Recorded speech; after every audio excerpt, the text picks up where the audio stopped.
the NFL, or the no fun league, as some people call it, even though it's got more and more fun, but they're getting kind of tired of all the dancing. They don't want the players out there doing the Trump dance, really. But just last week, we laughed, at least I laughed, when Chase was out there for the Cincinnati Bengals and he took out a wipe and wiped the football with it. And this was for something called, I think, man wipe versus dude wipes or whatever. Apparently one of those two sponsors the NFL and the other does not. So he had to pay like a huge fine for doing it. But anyway, there's a lot of interesting stuff going on in the NFL. But Pete's point was that the running backs are the key to success.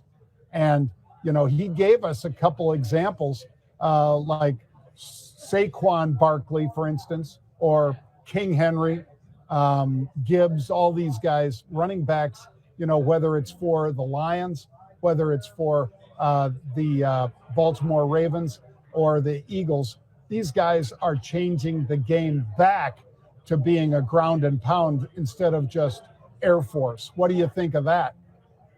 Yeah, my biggest thought is that they should let these people dance. Who cares? Who cares? Are the people Yes. at home so angry that a guy's wiping a ball, or so angry that someone's going to celebrate in the end zone? Is it that big of a deal? Is the respect at risk? It's just another thing to help people watch and root for their team. We're dancing at home. Who cares?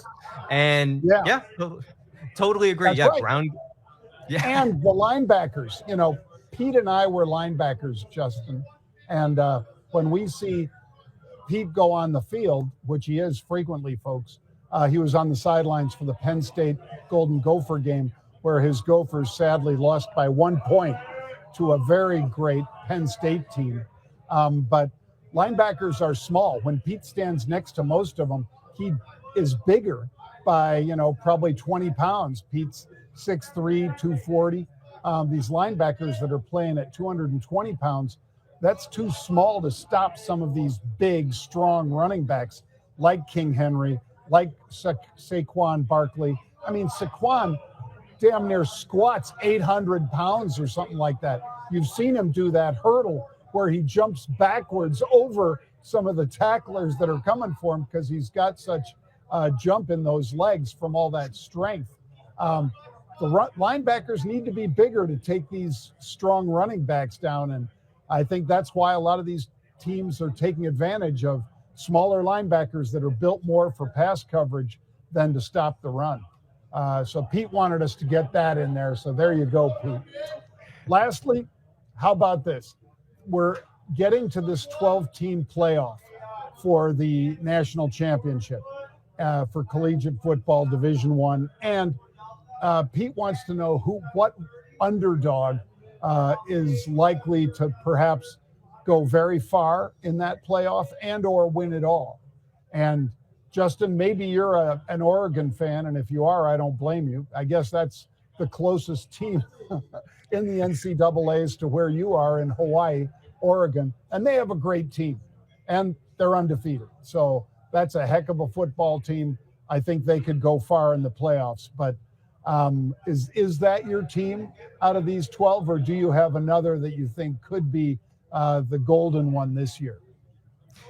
Yeah, I mean, Oregon is obviously great. We've talked to Pete about it a little bit as well, and you guys are really the experts on anything football. But I would just note that Dabo Swinney's Tigers have a 34.4% chance to make the playoffs now, which may not sound like a ton, but talk about a comeback story after missing out for 3 straight seasons. Yeah, and that guy, folks, as Justin knows, and Pete just lectures me on it all the time, Dabo doesn't use the portal. He says, if I recruit you, I want you to play here. I don't want to train you and then have you go to another place. He can't stop them from leaving, and some of them have, but he does not grab players out of the portal like, for instance, Dion does, or like virtually every other team does. He is an old school guy in that regard, and I think Pete and a lot of players really respect that this really is a coach that isn't just recognizing talent and going out and stealing it, but instead developing it on his own. And I think that gives Pete a lot of love for Debo Sweeney, and he is a heck of a coach. And I don't think you're wrong. 34% chance, Justin. I think a lot of us would love to see Clemson Tigers make it pretty deep, if not into the championship, certainly very deep into that playoff. So kudos to you for that.